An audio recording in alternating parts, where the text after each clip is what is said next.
to Jake Jackets. Gear up to fire the cannon and hit the ice with your host, Jay Ashdown and Jake Gehringer. Nice. That's awesome.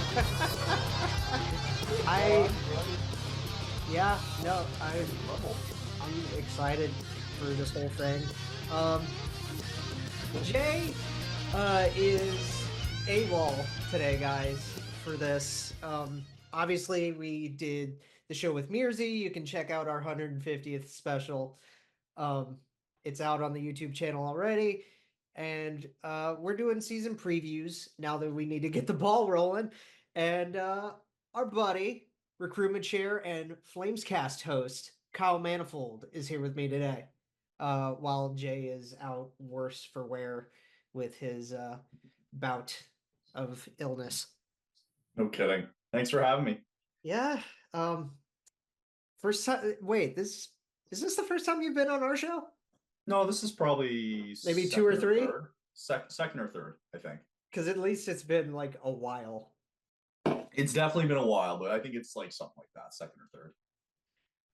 Because I remember there was stuff like way back in the day. We still haven't had Neil on for a long time. Yeah, once the season starts rolling, though, right? You'll get more people on, I imagine. Yeah, I mean, we got to get Jimmy on for our East preview later, but absolutely, he's actually going live right now for the preseason game. Indeed, but yeah, we're here because Flames fan. We're gonna talk the West. Love it. Let's do it. So looking at last year. We're gonna do this pretty similar to how we did the last way we did the conference ones, which was a couple of years ago at this point, because I remember we went by division the last season. So we're gonna go, from furthest west across the board, across the continent, and that means we get to talk about your division first. Cool. Let's do it. So in the Pacific last year, we had a 1 through 8. We'll just do this. We'll go give our 1 through 8s, and then we'll talk about the storylines, right? However you want to do it. I'm just here for the ride. Fair enough. Last year's Pacific, Vancouver first with 109 points, Edmonton second with 104 points, LA third, 99 points. Vegas fourth, 98. That's tight. Calgary and Seattle. Calgary ended up fifth with the tiebreaker, right? Because they both finished with 81 points. They had the tiebreaker, yeah. Gotcha. And then Anaheim seventh with a huge drop off, going all the way down to 59 points. And then those poor Sharks sinking deep. 47 points. That's Jeez. Wow. It's pretty low. That was a 287 points percentage. I think that's the lowest I've ever seen. Yeah, I can't remember the last time it's been that low. That was just abysmal. Yeah, wow, they didn't even win 20 games, those poor Sharks. Nope. That might be us next year. Jeez, I don't know, man. I don't know if it's going to be that bad for you guys. Oh no, it's gonna be bad. It's gonna be bad. It'll be bad. I think we don't know how bad, right? I think in a perfect world, we want to, because of other implications with draft picks, when we gave away Monahan in the first all those years ago, and then like the condition comes in with the Florida pick, and it's too much information to process. We just need to be bottom 10 this year. It's nothing to really harp about, but right. Yeah, I think it's crazy with the West. Like you mentioned Vegas at 98 points. Like that was the 8th seed. Like that was the bar to get in. You know, and everybody else was just so far below that, it made it a little bit easier for Vegas to get in, because I think the next team beside that was St. Louis, and they weren't even really that close. So like I imagine that, it's gonna be a little bit more competitive this year in the West. So I can't really foresee 98 being like the bar to to try and get in if you're a team. I think if you're around 92 points, I think that could do it for you. But then again, what do I know? Just for reference, St. Louis, first team out of contention in the Central, they had 92. So that was a 6-point gap. Yeah. It doesn't help that the Sharks were that bad, the Ducks were that bad, that Right. there's other teams that they were just feeding off of, right? And I think that's sometimes what it comes down to is you have to feed off these low end teams, and those where you might get your extra points from. Chicago, the final year of the Coyotes. Chicago, yeah. Which Arizona, we'll get to them later, but that was a surprise how good they started. And then same thing with the Ducks. Like they had a pretty good start, and then it just dies off. It fell off a cliff. It's just time. And you can say the same Montreal. I'm watching the documentary on the Canadians from last year. They put on Canadian Crave is what it's called. Oh, that's interesting. Just Crave. It's just the Canadian version. But like the Canadians were in a playoff spot after 20 games in the season, and then they died off too. So yeah, it's crazy what can happen once you get like a fifth of the way through. Yeah, the season really doesn't start for these guys until the new year. You really kind of get your feet wet. I mean, it's important games still early on in November, December, but you really start to see some quality. The quality picked up after Christmas. Yeah, and that's the thing about November, right? That's when you need to build a cushion. Yeah. Unless build a foundation if you are. Unless you're Edmonton and you can just turn it on after the new year with the coaching change. And Edmonton, I think Edmonton's having one of the worst preseasons of any team I've seen in the last little while, though. It's been bad. Like we beat them in the split squad game like 6-1, 6-3, and then they lost to Winnipeg. They were down like 5-0 at one point, and it's been pretty ugly for them so far. I think they finally picked up a win, but it's preseason, but means nothing. But still, you have your big name guys out there. Yeah, one of those, but like those split squad ones are kind of fun because one of those, it depends, I guess, on how you deploy them. But yeah, usually you're going to have your A lineup in one, and then you're going to have like mostly AHL, ECHL guys, for sure, running another one, right? I got a pretty bold take too for Edmonton. Oh boy, well let's get into it. Who's your 1-8? My 1-8, man. So, oh god, I got to think about this. I don't think Vancouver finishes 1. I can't see it. I can't see it happening again this year. I think they'll be up there. I think if anything, I'll throw them at 3. But top to bottom, man, that's difficult. I think now that I'm thinking about it more, I was going to throw Edmonton all the way down to a wild card. I think they were. Really? I do. I think you're going to have that bit of Stanley Cup hangover in the sense that they went all the way to Game 7, same as Florida, right? Right. And Stuart Skinner went through it all, and you don't have Evander Kane, and that defense is looking abysmal. They just lost Broberg and Dylan Holloway, and they try to make it up a little bit with Skinner and Arvidsson. So I don't know. I think there's going to be a bit of a hangover there in Edmonton. So yeah, that's such a tough pick for who's going to finish first. I mean, I can't say Vegas either. So I think at a default, I feel like I have to pick Vancouver now that I'm kind of thinking about it. So I feel like I got to pull up, like, I cannot remember who's in the Pacific now for some reason, but I'll tell you what, I think the Sharks will. I just gave you last year's 1-8. You completely forgot your whole division. Oh, totally. My brain's fried. It totally is. I've been there. Yeah, we're going through it. So I've got. Okay, so I think 4 teams in the Pacific will make it. So I think your usual suspects are going to be, or you know what? Actually, I think 3 teams make the Pacific. So I think Vegas, Vancouver, and Edmonton, all 3 are in. Vegas, Vancouver, Edmonton. Okay. Yeah, and I think I think I'll pick. You know what? I think Edmonton will be fine. Actually, I'll go Edmonton 1. I'll go Vancouver 2 and Vegas 3. And then I think LA is going to miss the playoffs. They'll be next on that list, but I think they missed the playoffs. Okay. And then I'll go Seattle, Anaheim, Calgary, and San Jose. I think that's my 1-8. Okay, so that's interesting. You got Anaheim jumping all the way to 6. Well, all the way to 6, but You got. I would think the Ducks would improve a lot in terms of just gaining points. Yes. Yeah, you would think. Yeah, for sure. I think that Drew Doughty injury for the LA Kings is going to really hurt them. Oh, that's going to be brutal. Yeah, I think it's going to be brutal, and I think it's going to be a big deficit early on in the season because I think a lot of teams are going to feast off the Kings now. Not just because of Doughty, but I think that they lose Dubois. They now bring in Darcy Kemper. They don't have Matt Roy anymore. No Matt Roy. Yeah, so I think a lot of teams are going to feast off this Kings team. I think they're going to miss the playoffs entirely. Gavi and Brant Clark can't be your number one pair. Correct. Mm-hmm. Like, I love Vlad Gavrikov, but like he can't do that. You can make a very good argument. You can make a very good argument that LA just pans out and they finish bottom 5 of the league this year. I don't know. It wouldn't surprise me.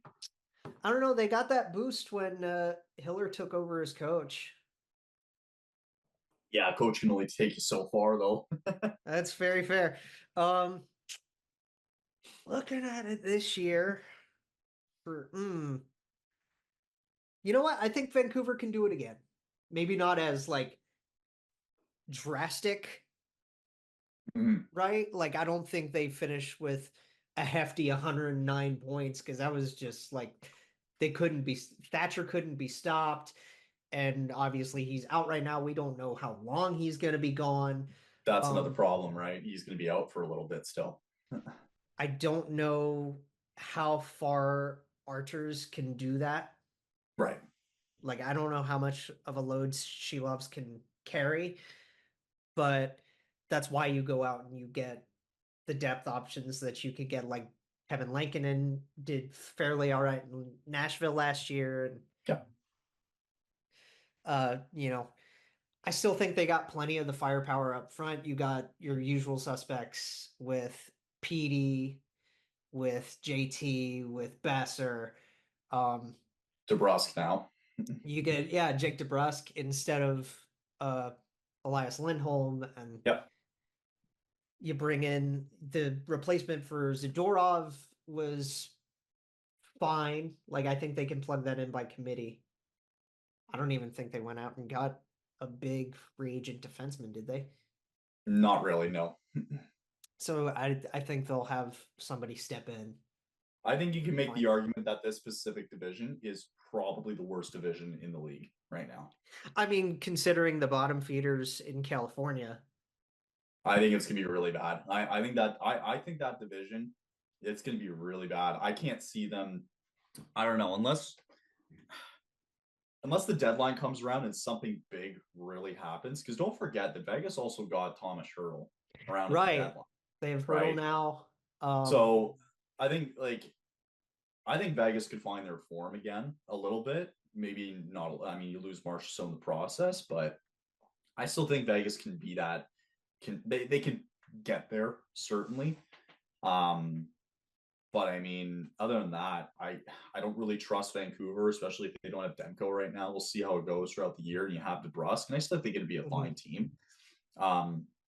But I can't look at anybody in that division and go, yeah, that's a surefire Stanley Cup contender. I think mine would have to be Vancouver, Edmonton. So I think 1 to 2 stay the same. Okay. I think Vegas takes that third spot. I know they lost Logan Thompson, but you bring in Sammy, and we know Sammy's a wild card, but I think he'll be fine with the defensive system that they run. Right. So Vegas 3. You know what? I'm going to be bold and say Seattle 4. Okay. I think Do they make it as a wild card, though? Do they make it as a wild card? I think I got to agree with you and say only 3 teams are going to come out of the Pacific. Okay. I think they'll be close. They'll be right there till the end. Yeah. Because I know Joey Decord has arrived. And I think Shane Wright's going to take a step. I think a lot more of the younger guys over there can take a step. They're one of only 2 teams without a captain now. Right. The Ducks named Gudas of all people. Like, Right. Yeah, it's stupid. It's stupid. all right. So I'm gonna say Seattle 4. Uh,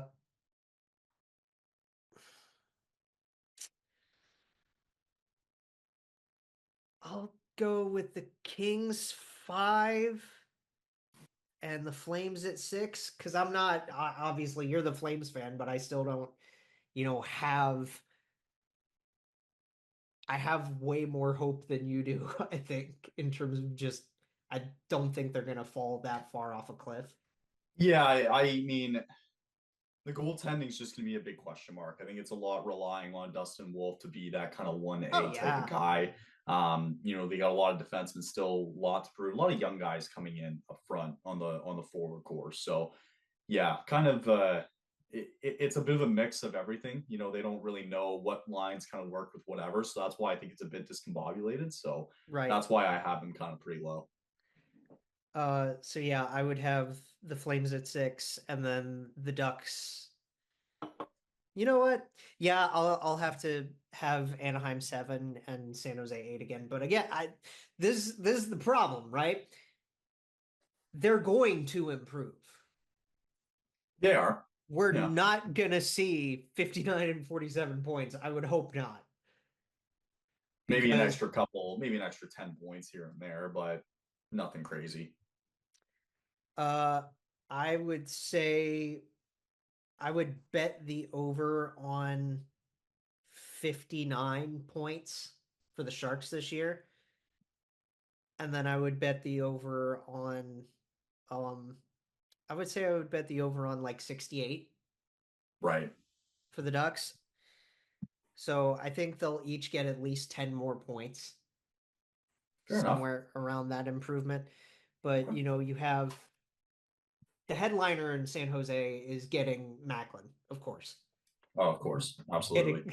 Getting the full rookie year between Macklin Celebrini and Will Smith getting his first full chance. They added Tyler Toffoli. They bring back Barclay Goodrow against his wishes. Whether he liked it or not. And then they trade for Askarov, which was a hell of a move. It's a great move. They need to start somewhere. And Blackwood's still like a capable goalie. But they need another one. But they do need another one. And having a young guy in Askarov like that, now he'll definitely get the chance to play NHL games like he wanted to.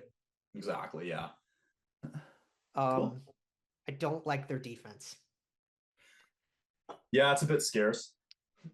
I really don't like their defense. I like Jake Wallman. Wallman's good for the little value they got out of him, but yeah, that's a lot of load that the two young guys are gonna have to carry for this team, especially they'll have to Toffoli a little bit of guidance. But the problem with San Jose getting to Toffoli was that nobody else was willing to give him what he was asking. Right. But then again, he comes home to California and things are like he'll at least be happy off the ice, I would think.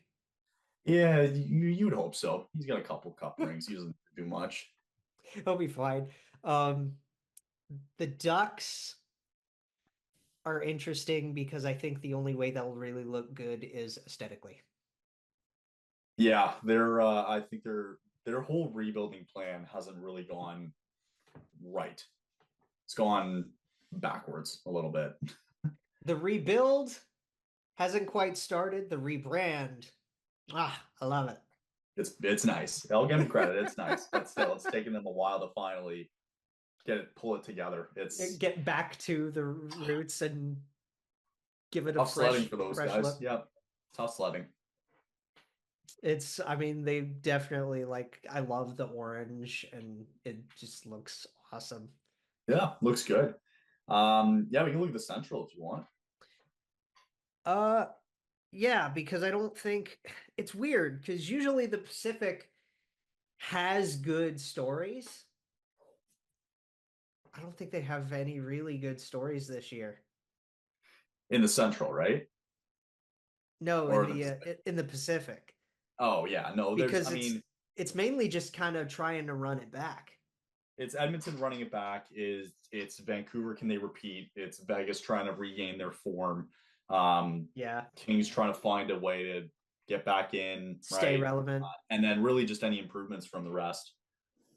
Pretty much. Like I think Eastern teams are going to look at the Pacific and say that's a dog's breakfast right there. Pretty much, yeah. Cool. Ooh, Denton Matachuk. Sorry, there's a preseason game going on. Oh no, it's all good. I know Jimmy again is going live right now. Oh my goodness. You have a day, huh? It's been a day. It's just been a day. Oh, dude, believe me, I've had a wild last few days between like Mearsy and we've had so many weather systems from the hurricane come all the way up here, and Yeah. part of my town lost power for a couple of days, and it was just been like I thought if we were gonna if I was gonna lose power mid interview, I don't know what the hell we were gonna do. That's funny. Oh man. Well, be safe, obviously. We're fine now. It's just kind of like cloudy, foggy grossness. Yeah. Oh well. That's better than a hurricane. Better than a hurricane. I hope everybody's safe down there that got hit, and you got it. Recovery efforts are fine. TD, Tutty, taking it to the house.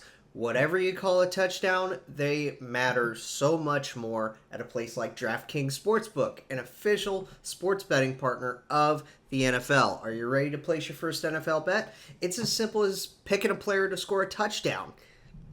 So, let's take a look at some lines for Week 5 Sunday. We've got the Jets and the Vikings playing overseas for the first game in Europe this season. The Vikings being undefeated, obviously, are the favorites for that on the money line at a minus 148 to the Jets plus 124. We've got a fantastic AFC North matchup between the Bengals and the Ravens. Ravens have been struggling to find their footing, as have the Bengals. Obviously, they both started rough over the first 4 weeks, but it should be a fun one between Joe Burrow and Lamar Jackson.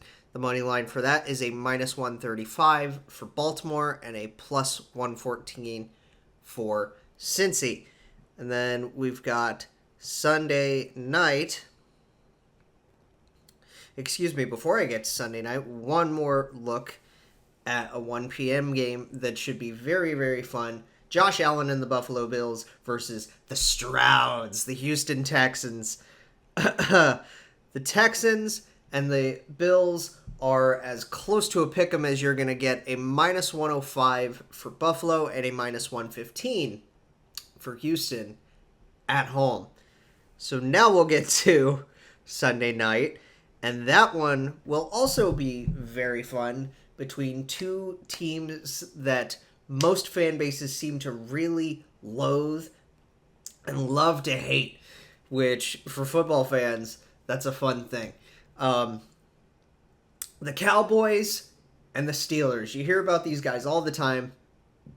They've obviously had plenty of their Super Bowls in the past. They've got two quarterbacks that one's a lovable and one is questionable, shall we say, between Dak and Justin Fields.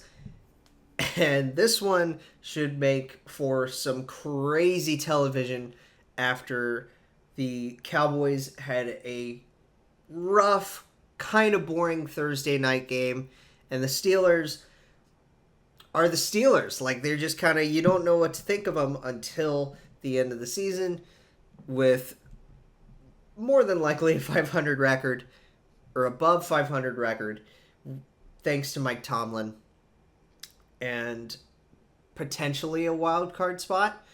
But the Steelers have been rolling all season long thus far, and the Cowboys kind of need to get their stuff together.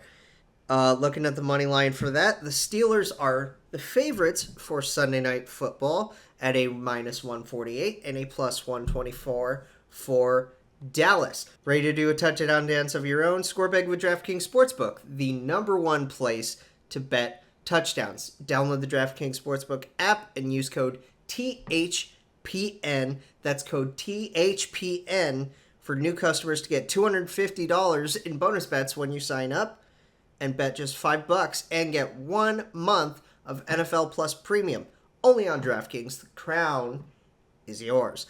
Gambling problem? Call 1-800-GAMBLER. In New York, call 877-8-HOPE-NY or text HOPE-NY 467-369. In Connecticut, help is available for problem gambling. Call 888-789-7777 or visit ccpg.org. Please play responsibly. On behalf of Boot Hill Casino and Resort in Kansas, 21 and over. Age and eligibility varies by jurisdiction. Void in New Hampshire, Oregon, and Ontario. Bonus bets expire 168 hours after issuance. For additional terms and responsible gaming resources, see dkng.co/ftball. NFL Plus Premium offer available only to new and former NFL Plus subscribers. Additional NFL Plus Premium terms at nfl.com/terms.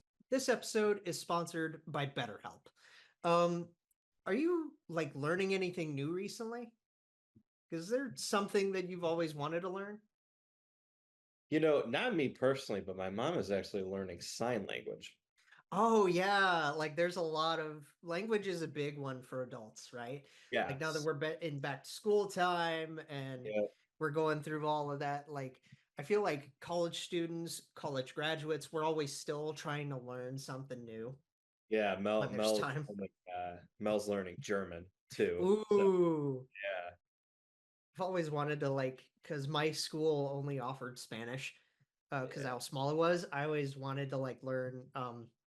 I wanted to learn French, and I never had the time in college because I had other things going on.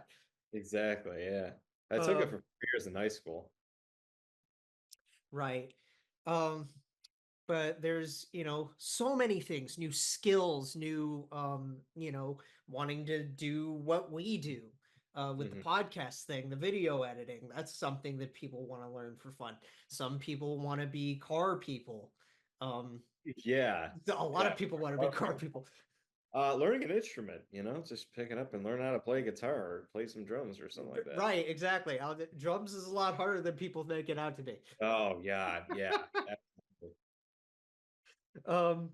But yeah, maybe even you just want to beat your buddies at bowling.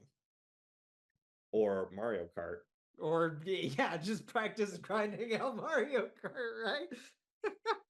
Therapy can help you reconnect with that kind of curiosity, right? Because your back to school days, like I said, they never really end. Yeah. Going to therapy can give you coping mechanisms to learn. They can give you just different ways to think about your life. Ways to perspectives, organizational tactics, all that kind of stuff. So if you're thinking about it, give BetterHelp a try. They're really flexible. It's online only. You can go through, video calls. You can go strictly through messages. And one thing that's really nice is the way they organize things. You take a really brief questionnaire and they'll match you up with one of their licensed therapists. And then switching, if things don't work out, is really easy and it's free of charge. Nice. So rediscover your curiosity with BetterHelp. Visit betterhelp.com/THPN today to get 10% off your first month. That's BetterHelp, BetterHelp, HELP.com/THPN. But yeah, now we're going to swap to the other division. And this one actually does have a bit more story to it, I think. Absolutely. Last year's 1-8 in the Central, Dallas finished first, which, wow. I know Dallas is good, but at the same time, wow.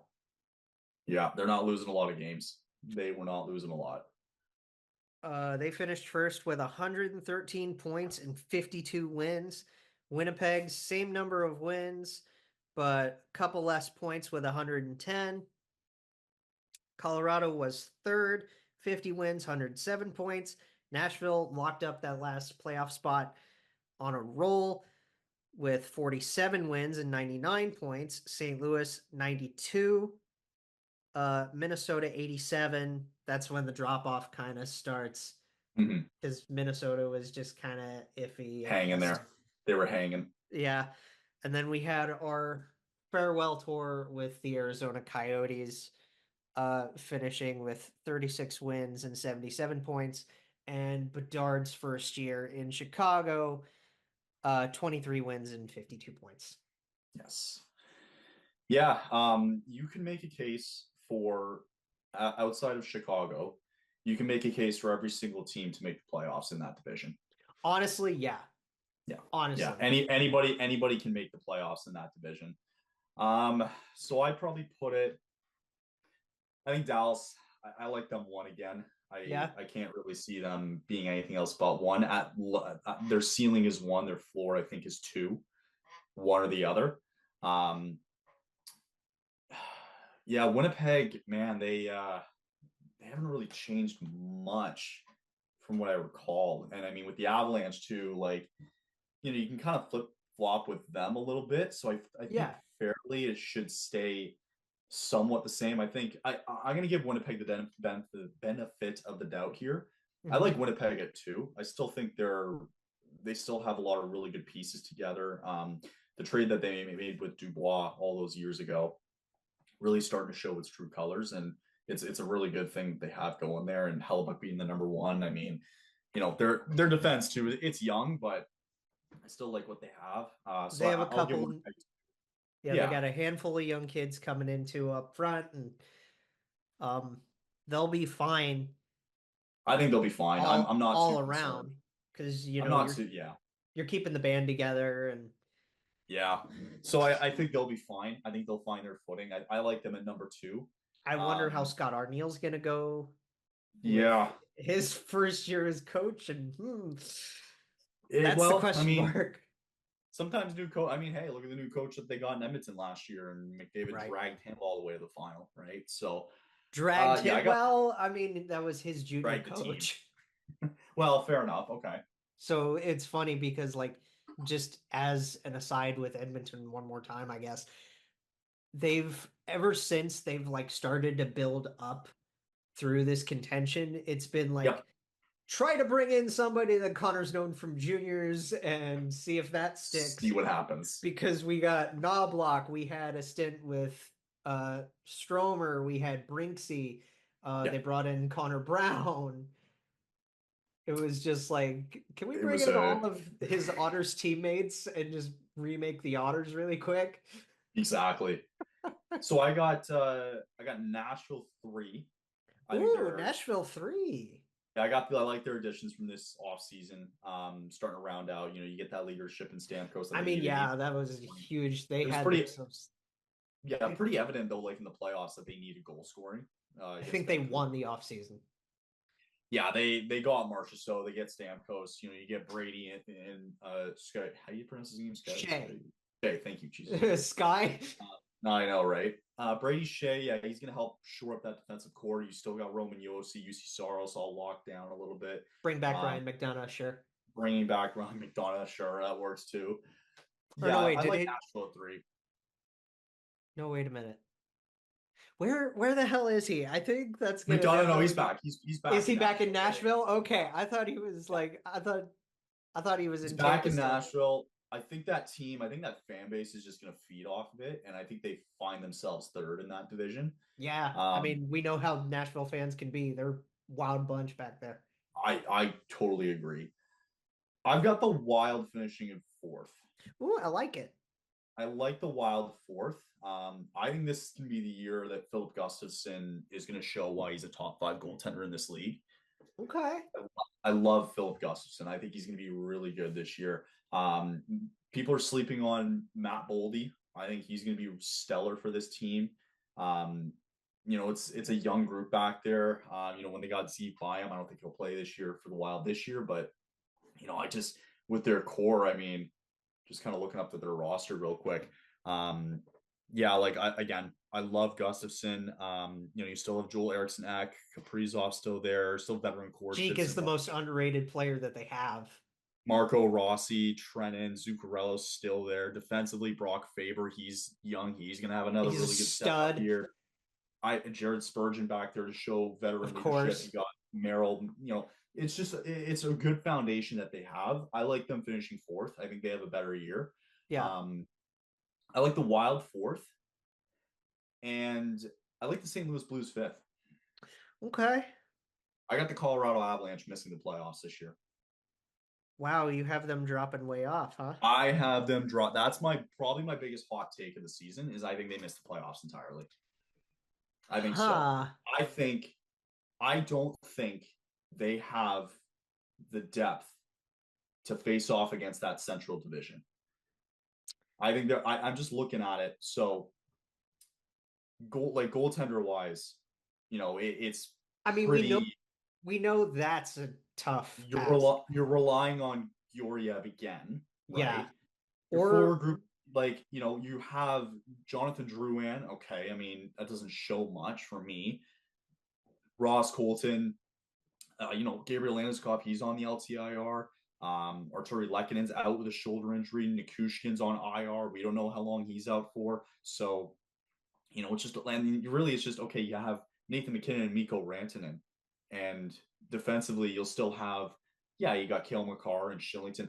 I don't know. I think, not that I hope this happens because you want everybody to be healthy. I got a bad feeling that they're going to get hit with the injury bug. And anybody could. Anybody could.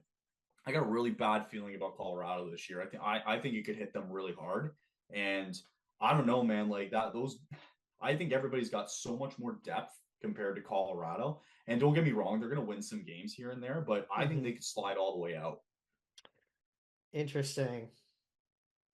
Because, well, let's face it, every year something crazy happens. Nobody expected Vancouver to finish first in their division when they finished fifth the year before, right? That's one side of that. Everybody thought the Jets were going to fall out, and they stayed in the hunt, right? There's just a lot. I think I'm always taking this with a grain of salt because everything that you saw last year, you can't just take that and run with it, right? Because it always changes every single year. Sometimes those teams, they get off to a hot start, manage to hang on and make the playoffs, right? So that's why I think I think they can still, I think their ceiling is fifth. To be honest, I still think they can make the playoffs. I still think they can be that team, but I've got them missing because I like St. Louis's addition of adding Dylan Holloway and Broberg as well. Oh yeah, the offer sheets were crazy. Offer sheets were great. I like their young core. I still think, Bennington, that's still a question mark. I like him better than I do Georgiev. Well, yeah, that's easy on and off the ice because sure. Jordan Kyrou, Neighbors, Braden Shen, Oscar Sundqvist still being there. This Alexei Torpachenko kid from he used to play for the Guelph Storm in the OHL. He's a guy that you have to look out for. Torpachenko's fun. He's a fun guy to watch. So my only concern I think there is that in St. Louis is that you are missing Torrey Krug for the year. So I think having said that, I think I am going to flip. Parayko's also getting, Parayko's not getting any younger. So I think, you know what, I'm going to have Colorado 5. I think Colorado 5 is 6. I think that's what I'll do instead. And then me spitting out a hot take and then just completely reverse. And then just completely 180 on it. Wow. Yeah. That's the Kyle Manifold experience, everybody. Pretty much. And then round it out, I think Utah's gonna have a tough time still in this division. Everybody's just everybody improved in the Central. That was the tough thing. Yeah. But I mean, hey, it's good that they added Sergachev, Marino were both really huge additions to the big team additions. I just still don't think it's enough. I think it's still a really tough division. I think, you know what, actually, I'll put Utah 6th. I'll put Utah 6th. I think St. Louis really doesn't move the needle. I think they finish 7th. Wow. And then Chicago 8th. Okay. There you go. You're up. I think that, Dallas, the Stars are obviously stellar. The Stars. I think they could do it again. Okay. So I would say Dallas 1, Winnipeg 2, because obviously, like I said earlier, you didn't change much except for coaching, really. Right. And then, bringing in the younger guys like Lambert and a couple changes like that. Minor tweaks. Chevy didn't have to do much. No, not at all. So Winnipeg 2, I still think even with the lack of depth, I don't know. Maybe I don't like them at 3. Okay. Ooh. Okay. I kind of have some news. So there was the $64 million thing that happened today at the Bruins press conference, right? Yeah. So the agent of Jeremy Swayman is now denying that they did not receive a $64 million contract, whatever the year was, and all that. He goes, I don't want to get into the weeds with what he asked. Oh, that was from him earlier. Yeah, so the agent goes, what his ask is and what we believe his comp group are two different things. So basically disputing that wasn't the case. Ooh, that's ugly. Ooh, that's boy. Ugly situation. What a way for Cam Neely to just look like a dummy. To go out and just say, yeah, we offered, an 8x8 without actually saying they offered an 8x8. They didn't even offer him an 8x8.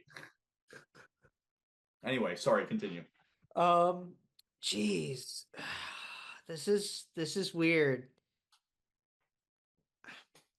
All right, yeah. I think I have to agree with you with the top 4. Okay. Fair enough. So Dallas, Winnipeg, Nashville, because again, Nashville went balls out. Like, we know Barry Trotz and how he coaches. Apparently this is how he manages too, because this Good dude, for him. woo!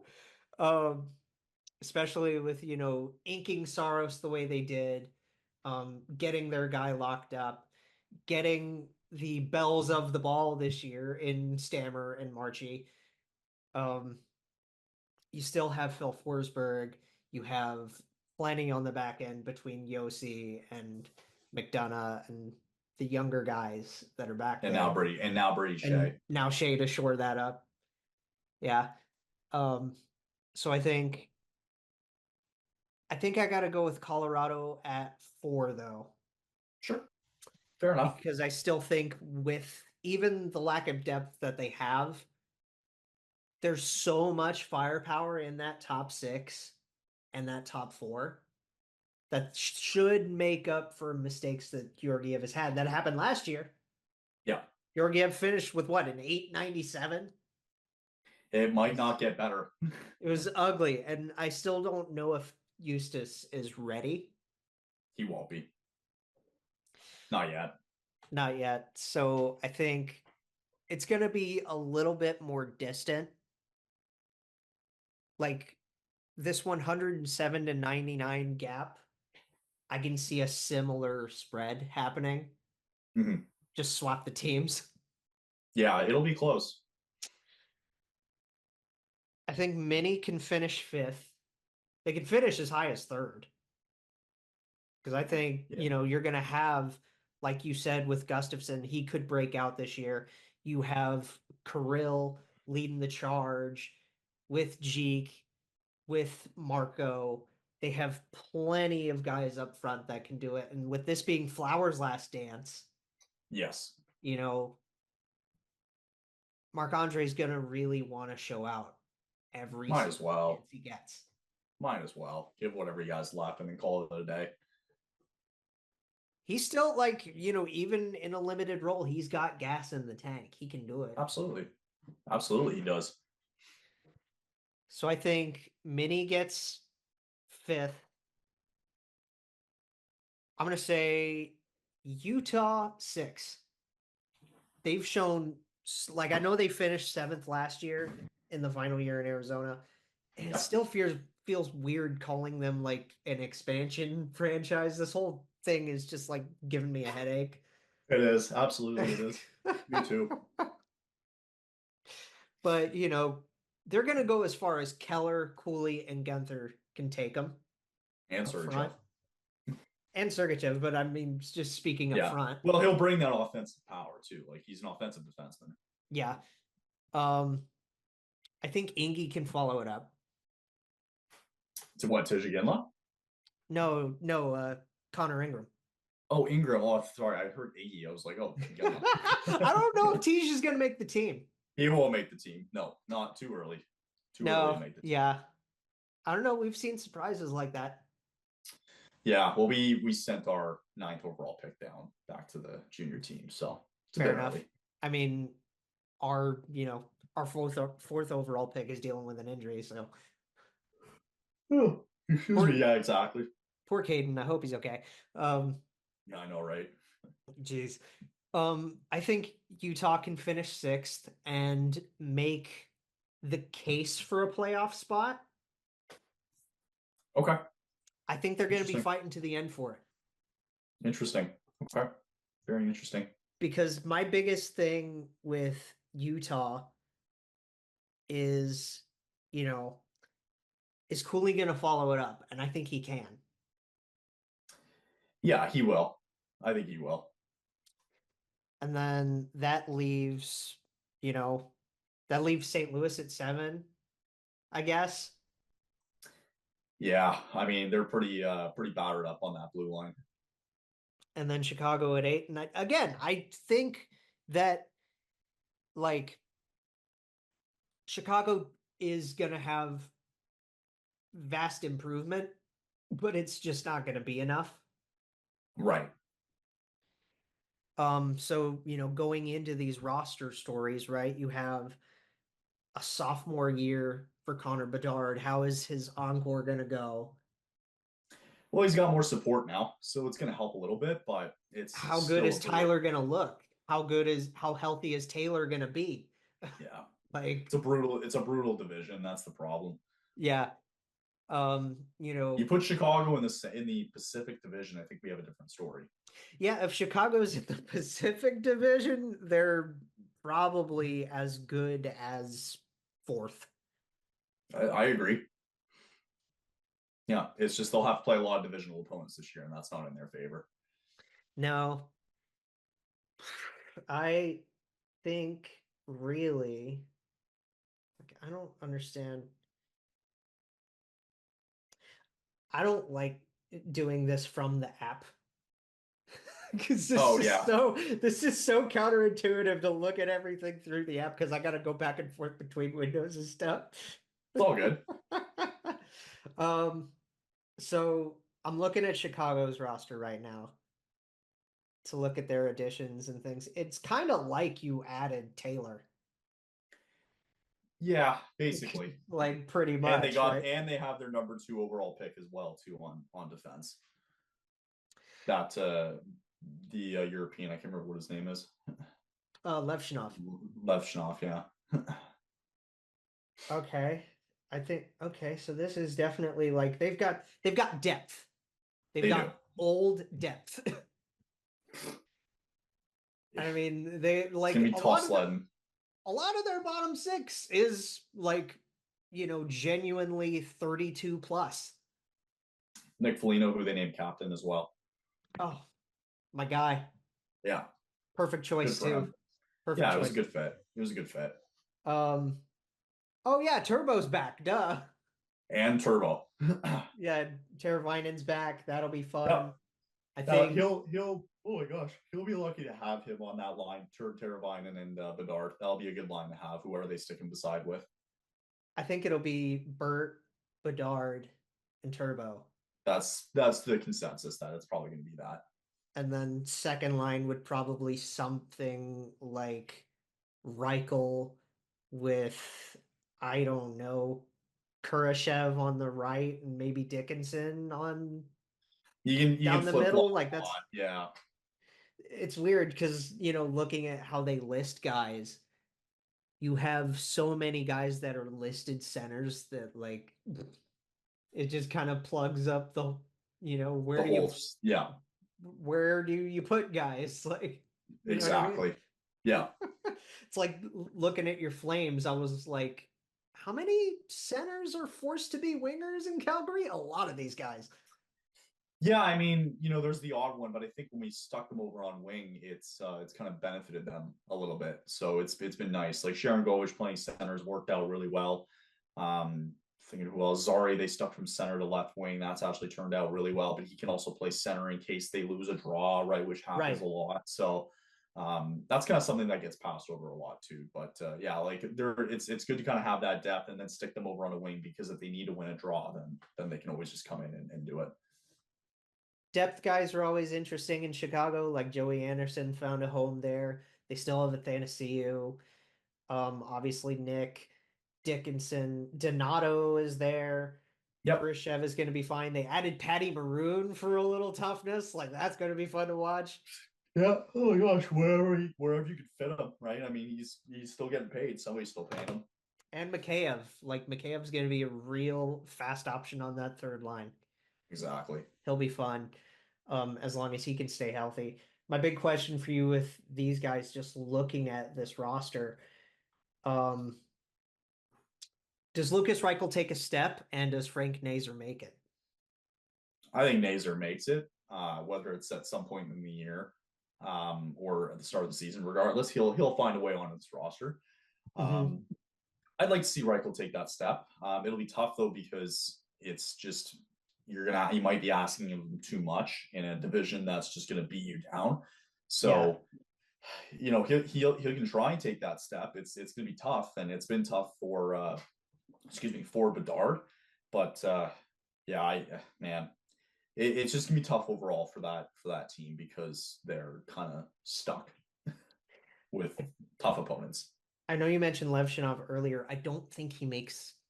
He'll probably get a call up if they need it. I feel like he will make the team, because I think they need it. I don't know, because I'm looking at. They also don't have to do it. They don't have to, because you have, their NHL guys, especially with the additions that they made. You would have Seth. Yeah, you would have Seth Jones, Connor Murphy, Alex Vlasic, and I think Vlasic's a really good defenseman. You bring in both TJ Brody and Alec Martinez to shore up a third pair. Oh yeah, and Brody too. There you go. Yeah, that's right. Didn't even think about that. So that leaves, Connor Murphy as the other NHL vet there. So they're going to have a veteran-heavy defense. Still, it's going to be uphill sledding for them. You don't need Levshinov and Korchinski to carry anything. No, of course not. You can leave them in Rockford and let them cook down there, and they'll be fine. I think so. And then obviously we got a really solid, for what it's worth, performance out of Peter last year. So yeah, that's right. Mrazek's going to be fine, and then they have a capable backup now with Brossoit. Nothing against Arvid. I like Arvid Soderblom, but like he's not ready. No, not even close to being ready yet. But now you bring in Laurent Brossoit, and kind of boosts it a little bit. He'll win you some games. Some. Just some. I don't know how many. But some. But some. I could gush about a lot of these guys, all day, like looking at what's Wyatt Johnston gonna do? Is Maverick Bourque gonna be like a magical rookie? Like, talking about Dallas. Wyatt Johnston's probably a top 15 to 20 player in the league coming up. Probably, like, yeah. Tyler and Jamie still kind of have it. Like, they're obviously like not who they used to be. But it's still going to be a down year, I think, for them. I think they'll be fine, because you're going to go as far as Rope and Jason, and as far as I'll take you. Frankly, Stankoven. Yeah, Stankoven, you can mix into that. I think Stankoven is going to take Joe Pavelski's spot there. I think so too. Or Dutchie. It could be Dutchie. If he plays wing, it could be Dutchie. And they lose some guys. Dumba is an okay addition to replace Ryan Suter, I guess. Labushkin is way more gonna truck you than anything. Yeah, he's a big boy. And then, they bring in DeSmith after losing Wedgwood. DeSmith coming from Vancouver. Yeah. And then Hellberg is a solid 3. Yeah, that's right. Dallas is fine. St. Louis, again, I think my big thing with St. Louis is, does Joel Hofer take the spot at any point this year? Well, Bennington's on the hot seat, so he's gotta continue to show why he's 1A. I do like the offer sheets because those were just fun. It was just really they're great. They're really good. Yeah. Toropchenko's going to take a step. They bring in our old pal Alex Texier to shore up that bottom 6. I'm going to miss Tex. He's a good bottom 6 player. Those French pokes in the shootout were always really fun. They were. Buchnevich is going to continue to just be him because he's found himself there. Wow, they brought in Radek Faksa. I didn't know that. just on a I think it was a short-term deal. I think they got him in free agency. They have both of the Yosef brothers now, which is fun. Jake Neighbors is going to be really fun to watch. Yeah. Their defense, obviously bringing in Broberg and P.O. Joseph. You're going to need those guys with Colton still having to carry the load. And that's where Ryan Suter went. Wow. Somebody had to take him. I guess so. I don't know. It's fun because just looking at rosters always, like, we're going to definitely be at that point over the first couple of weeks in the year where we're just like, oh yeah, they're there now. Yeah, that happens every year, right? A lot of free agents, everybody gets traded, then you figure out, like, where they're at now. And I just I gotta watch with like the Jackie Chan meme face on. Figure out who are you. Like, oh, wait a minute. Exactly. Cool. I will say I saw just for a little touching thing for your old Flames heart. Yeah. Sean's gonna be fine. He's gonna fit right in. Oh yeah, he's good. He'll be good. Sean after everything that happened, yeah, he'll be good. Monty looks really good in our sweater too. Like, yeah, I have no doubt he's gonna be fine. Yeah, there's gonna be it'll be a good year for you guys. I think this year coming up, it'll be good. Do you want to end this with anything for Johnny and Matthew? Because we've been doing a lot, surrounding that over the last few episodes. Yeah. Yeah, I mean, so I'll be, kind of touched on it. We did a little tribute on our THPN channel. That was great. You and Neil did a great job.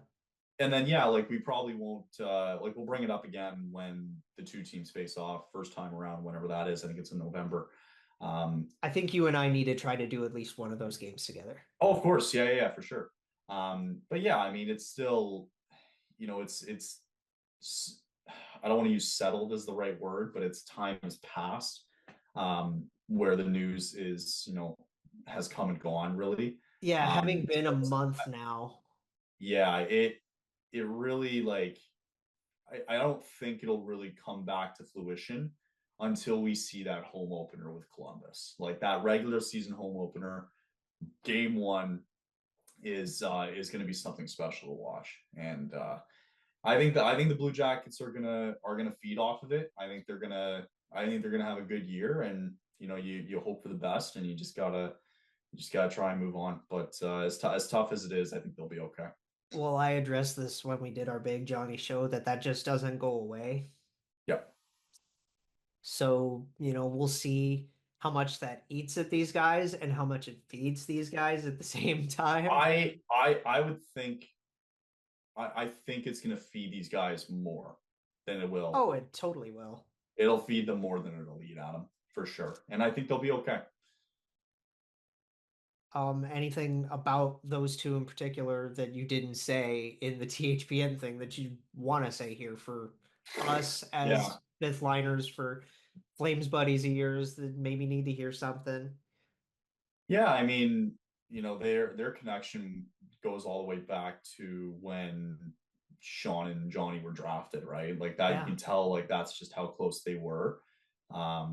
And yeah, I mean, it was just special to watch. And you knew that like, because they got along so well that, you know, it was just going to translate on the ice so easy. And it was just such an easy decision to have them together and, you know, what they were able to produce and, you know, winning the President's Trophy one year and getting the playoffs a couple of times, you know, winning some rounds here and there. And, you know, just overall, like the love that they had for each other was just something that, you know, I think Meredith had attributed to at the funeral. So I think I was gonna say, like, I think he will be fine too. I know he will. He's gonna feed on this more than anybody else because I think Johnny would want that. Oh yeah. Bittersweetly enough, we're doing this recording on poor little Noah's birthday. Yeah. So happy birthday, Noah. We saw that, you know, we saw the team was there for the party today. For sure. That was awesome. But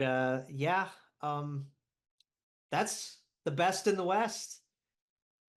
And I want to thank you, Kyle, for hanging out with me for this. Like, unfortunately, Jay couldn't be here. It's all good, no worries. But we got her done. We got through it. And we'll see you for the Beasts in the East with Jimmy. Awesome. Thanks again for having me. Awesome, buddy. Thank you. Jake Jackets, a podcast for fifth liners and all puckheads around. Follow the guys on Twitter at Snake Gehringer, GARRINGER, and at by Jay Ashdown. And subscribe on YouTube or wherever you listen. March on.